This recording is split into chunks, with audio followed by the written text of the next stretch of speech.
இது வந்து குங்குமப்பூ டப்பா. குங்குமப்பூ டப்பா ஒன்று நான் வாங்கிட்டு வந்திருக்கேன். அந்த டப்பா வந்து 1 கிராம் தான். 1 கிராமே 300 ரூபா போட்டிருக்காங்க. 1 கிராம் இதனுடைய ரேட்டு வந்து 300 ரூபா. இது வந்து மாசமாக இருக்கிறவங்க பாலில் ஊற்றி பாலில் போட்டு குடிப்பாங்க. குழந்தை சிகப்பாக இருக்கும் அப்படின்ட்டு. ஆனால் அது உண்மையாக பொய்யான்றது தெரியலை. ஆனால் மாசமாக இருக்கிறவங்களுக்கு இது கொடுப்பாங்க.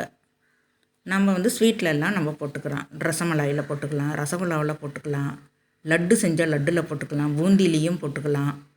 ஆனால் ரொம்ப சூப்பராக இருக்கும். வாசமும் நல்லா இருக்கும், டேஸ்ட்டாக தான் இருக்கும். ஆனால் நிறையா போடக்கூடாது. சும்மா 1 2 பூ தான் அப்படி போட்டுக்கணும். ஒரு ரசமலாயில் 1 பூ 2 பூ அப்படி இருக்கும், 2 இதழ் அவ்வளோதான் இருக்கும். அவ்வளோதான் போட்டு குடிப்பாங்க. நிறையாலாம் போட்டு குடிக்க முடியாது. இது ஒரு மாதிரி ஸ்மெல்லு வரும். சூடாக இருக்கும்போதே பால் குடிச்சிடணும். ஆறிடுச்சின்னா முட்டை கவுள் வரும். நீங்கள் இந்த பூ யூஸ் பண்ணியிருக்கீங்களான்றதை கமெண்ட் பாக்ஸில் சொல்லுங்கள். இந்த வீடியோ பிடிச்சிருந்ததுன்னா லைக் பண்ணுங்கள். நான் அந்த சின்ன டப்பாவில் போட முடியலன்ட்டு இந்த பெரிய டப்பாவிலேயே நான் போட்டுக்கிறேன். அதை எடுத்துட்டேன், ஆனால் அதில் கீழெல்லாம் சிந்துதுன்ட்டு நான் திருப்பி இந்த டப்பாவில் நான் போட்டுக்கிறேன். இந்த வீடியோ அதுக்காக தான் போட்டிருக்கேன். இந்த குங்குமப்பூவுக்காக எப்படி இருக்குன்றதை கமெண்ட் பாக்ஸில் சொல்லுங்கள். Thank you for watch.